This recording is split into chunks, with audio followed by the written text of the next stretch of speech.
감사합니다. 사랑합니다. 오늘도 당신 덕분에 행복합니다. 안녕하세요. 반갑습니다. 김유라입니다. 오늘은 관계우선의 법칙. 제가 지금까지 샀던 책 중에 가장 비싼 책은 아니고 두 번째로 비싼 책. 제가 돈도 없는데 중고로 7만 원 주고 샀던 책이에요. 이 책이 되게 비싸가지고 구하기 힘든 그런 책이었는데 저의 어떤 마케팅에 많이 적립을 해줬던 그런 책입니다. 이 책은 제가 여러 번 리뷰를 했었는데요. 이 뒷부분 전략적 기업 시나리오에 대해서 한번 이야기를 나눠볼까 합니다. 사실 여러분 이 책은요 많은 분들이 구해서 읽겠다 어떻게 구하냐라고 생각을 하시는데 구하는 게 중요한 게 아니라 제가 이거 리뷰를 다 이제 해드리잖아요. 그러면 이것을 듣고서 이거를 실행하는 게 되게 중요하거든요. 실행이 가장 중요하다라고 말씀을 드리고 싶고요. 제가 오늘 리뷰를 하면서 미션을 드릴 테니까 댓글로 한번 미션을 적어보세요. 그런 것들이 사실 책을 읽는 것보다 훨씬 좋습니다.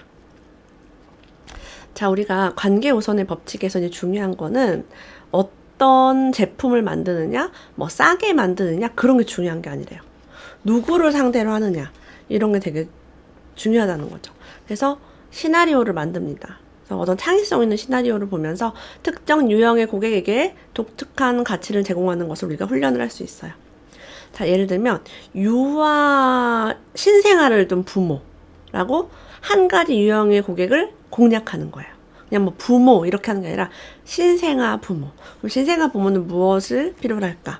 기저귀, 악용 의류, 악용 가구, 장난감, 산파, 아기 받는 사람, 보모, 타가시설, 의사, 그리고 새로 부모가 된 사람들을 위한 대화방, 유아의 건강 정보, 책, 비디오, 오디오 테이프, 세미나, 강의, 그 다음에 생명보험 등 금융 서비스에 대한 특별 요금 해서 이런 걸 패키지로 묶는 거예요. 그래서 이 회사에 가면은 그냥 신생아 부모는 다 원큐 해결이 되는 거죠. 건강한 아기 세트 이런 걸 이제 만들면은 이 $100가 넘는 이런 제품을 무료로 받게 되는 거예요. 이런 거 아마 협찬 같은 거 할 수도 있어요. 그래서 우리가 어디 가면은 애기용품 주고 이러잖아요. 그런 것들. 그래서 그런 것들을 처음에 주고 나중에는 이제 광고를 싣고요, 웹사이트에. 그럼 웹사이트에 광고를 실을 때 그 업체가 이제 광고비를 주겠죠. 사실은 이제 사람을 유입을 하고 그다음에 광고로 돈을 버는 그런 시스템을 얘기하고 있습니다. 신생아 부모에게 독특한 가치를 제공하라. 그럼 신생아 부모들이 모여있죠. 그 모여있는 곳에서 선물도 주고 무료로 제공하고 그럼 사람들이 모여있으니까 그때 이제 광고를 조용히 넣어서 이제 돈을 버는 그런 방법을 얘기하고 있어요. 이 책이 2001년도에 나왔다는 것을 감안하면 정말 빠르다라고 볼 수 있겠죠. 기획 세미나나 컨설팅 같은 거 하실 분 혹시 계신가요? 자, 그런 분들은요. 기업체 파트너에게 1:1 파트너십 기획 워크숍을 무료로 제공하라고 합니다. 무료로 제공하래요. 처음부터 돈을 받으면 사람들이 좋은지 안 좋은지 모르니까 입소문이 안 났을 땐 잘 안 된단 말이에요. 일단 무료로 제공하고 나서 잘한다고 소문이 나면은 이제 다른 업체에서도 하게 되겠죠. 그래서 잠재 고객과 계속 접촉하기 위해서 전자우편, 인쇄물로 발행되는 회보, 비즈니스 파트너 리포트 같은 것을 배포했대요. 그래서 사람들이 이제 접속을 하게 하고 메일링 리스트를 가지고 있고 거기다 지속적으로 이제 그런 정보를 보내는 거죠. 고도원의 아침 편지 같은 그런 느낌. 자, 어떤 사람은요, 타이거 릴리라는 회사가 있대요. 마시는 차 회사예요. 그래서 차를 팔기 위해서 차를 좋아하는 사람들이라는 프로그램을 만들었대요. 차를 사랑하는 사람들 네트워크. 카페를 만들 수도 있겠죠. 그래서 차를 팔려고 노력하는 게 아니라 차를 사랑하는 사람들을 모이게 한 거예요. 그래서 세계에서 가장 많은 차에 관한 데이터베이스, 시장에 나와 있는 모든 종류의 차를 살 수 있는 온라인 상점을 만들었고요. 와, 차에 대한 책과 비디오 제공하고 웹사이트 리뷰 제공하고 모든 종류 차를 구입할 수 있는 카탈로그를 만들었고요. 차를 팔고 있는 전 세계 지역의 기업의 목록, 그리고 더 대박은 차 재배 지역 관광 프로그램까지. 차에 대한 모든 것. 사람들이 차를 좋아하면은 그 타이거 릴리에 가면은 정보가 다 있어 라고 만드는 것이죠. 자, 이렇게 특정 유형의 고객을 만드는 게 중요해요. 사람들은 뭘 팔까만 고민해요. 얼마에 팔까? 이 컵이 있으면 이 컵을 얼마에 팔면 잘 팔릴까? 이 컵을 파는 다른 회사는 얘를 얼마에 팔까? 난 더 싸게 팔아야 되나? 홍보비를 얼마 쓸까를 고민합니다. 어떻게 홍보할까를 고민해요. 근데 그게 중요하지 않대요. 뭐가 중요해요? 특정 유형의 고객, 내가 누구에게 뭘 팔 것인가. 그게 중요한 거죠. 어떤 사람은요, 고위직 출장 여행자를 위한 상품을 개발하겠어 라고 했대요. 고위직 출장 여행자. 기업체 회장이나 사장들이 출장을 갔을 때 처음부터 끝까지 성공적으로 마칠 수 있게 돕는데요. 리무진, 비행기, 렌터카 등 여행을 위한 모든 예약, 바쁘신 분들, 높으신 분들을 위해서. 자, 필요하다면 여행 중에 고객을 수행할 안내원도 제공한다. 요즘 그런 서비스가 있대요. 1일 매니저 서비스. 운전도 막 해주고요. 짐도 막 들어주고. 그러니까 하루를 따라다니면서 이제 케어를 해주는 그런 서비스가 생겼더라고요. 그래서 이런 것도 내가 잘 타겟층을 공략하면 돈을 많이 벌 수 있다는 이야기입니다. 마케팅 측면의 이야기를 설명하고 있어요. 시장성이 높은 고객 유형을 신중하게 선택하라라고 합니다. 현재 진출해 있는 시장과 앞으로 진출하고 싶은 시장의 목록을 한번 만들어 보래요. 내가 이런 분야에 관심이 있는데 라고. 그리고 우선순위를 정하래요. 어떤 사람은 인쇄소를 경영하고 있는데 인쇄소를 경영할 때 나의 고객은 이런 사람이야. 1번 협회, 2번 디자인 회사, 3번 소기업, 4번 은행, 5번 정부부처, 6번 보험회사, 7번 광고 대행사, 8번 제조업체. 되게 많죠. 자, 이 중에 가장 나쁜 고객의 유형을 포기하는 거죠. 가장 나한테 좀 별로인 고객의 유형은 어디일까? 해서 X하는 거예요. 이렇게 하나하나 포기하면서 나한테 가장 중요한 고객에게 집중을 하는 거죠. 실제 어떤 기업은요, 좀 그렇게 사업을 잘하세요 라고 얘기하면 저희는 공기업을 상대로 하고 있어요. 되게 많아요. 저희는 영업하는 사람들을 상대로 하고 있어요. 그래서 타겟층이 정확한 사람들이 마케팅을 되게 잘하고 꾸준한 수입을 내더라고요. 자, 이렇게 고객의 유형을 특화할수록 그 기업은 더욱더 중심을 잡고 성공을 거둘 가능성이 크다라고 합니다. 다이어트에 관심이 많은 사람, 0세에서 3세를 키우는 주부, 20대에는 이것을 꼭 하라. 책 제목도 그렇잖아요. 그럼 20대들 다 읽어요, 그 책을. 20대는 이걸 하라고? 근데 그냥 세상 사람들 이거 하세요 이러면은 타겟층이 너무 없어서 잘 안 돼요. 자동차를 좋아하는 사람, 오토바이 좋아하는 사람, 자전거를 좋아하는 사람, 그런 그룹이 굉장히 잘 된다는 거죠. 제가 최근에 만년필을 좋아하는 사람 그 모임에 들어갔었는데 거기 가니까 만년필 정보가 너무 많더라고요.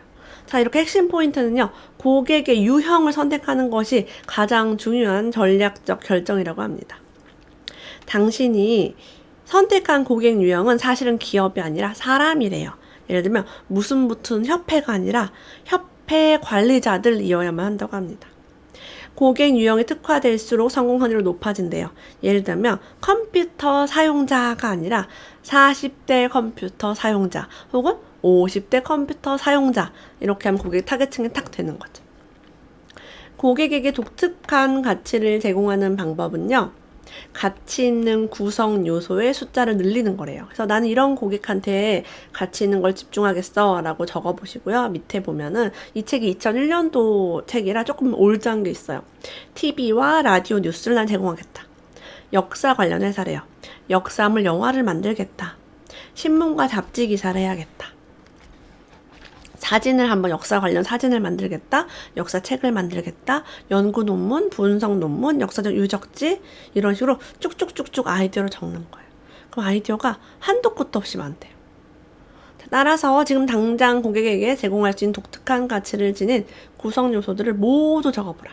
여러분의 제가 오늘 드릴 미션은, 나는 어떤 사람을 타겟으로 마케팅을 하고 싶은지 한번 적어보세요. 난 영어를 가르치고 있다. 그럼 영어를 몇 살? 유아 영어예요? 중등이에요?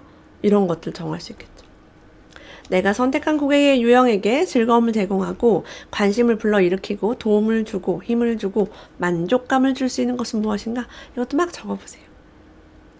당신이 선택한 고객 유형에 대해 더 많은 것을 알게 될수록 고객들에게 제공할 가치 있는 구성 요소들을 무수히 발견할 수 있습니다. 사실은 주부는 주부의 마음을 가장 잘 알아요. 그래서 한경희 스팀 청소기, 한경희 생활과학, 그분은 어때요? 주부다 보니까 걸레질이 힘들어. 서서 해야겠다. 아, 스팀을 하면 깨끗하겠다. 이런 것들 아이디어를 내게 된 거예요. 사실은 주부는 주부의 마음을 잘 알고 운전자는 차에 대해서 잘 알고 아이 교육에 관심 있으신 분들은 또 교육에 잘 아는 거죠. 자, 무료로 주래요. 잠재 고객에게 유용한 것을 무료로 제공하라. 이 책이 되게 많이 반복되는 언어입니다. 자, 무료로 주는 것은요. 세미나, 책, 조언, 회원권, 휴대전화, 여행, 컴퓨터, 현금 등 여러 가지래요. 이걸 무료로 주라고? 네. 가장 중요한 것은 상품을 홍보하기 전에 먼저 가치 있는 것을 무료로 제공하라는 것이다. 아이들 태블릿으로 공부하는 게 있었는데 한 달간 무료로 써보라고 하더라고요. 그런 거 되게 많아요. 그 다음에 뭐 한 달간 우유 같은 것도 한 달 무료로 넣어준다 그러고 신문도 뭐 몇 달 무료로 해준다고 써보라고 합니다. 이게 바로 마케팅 전략이에요. 대단합니다. 네.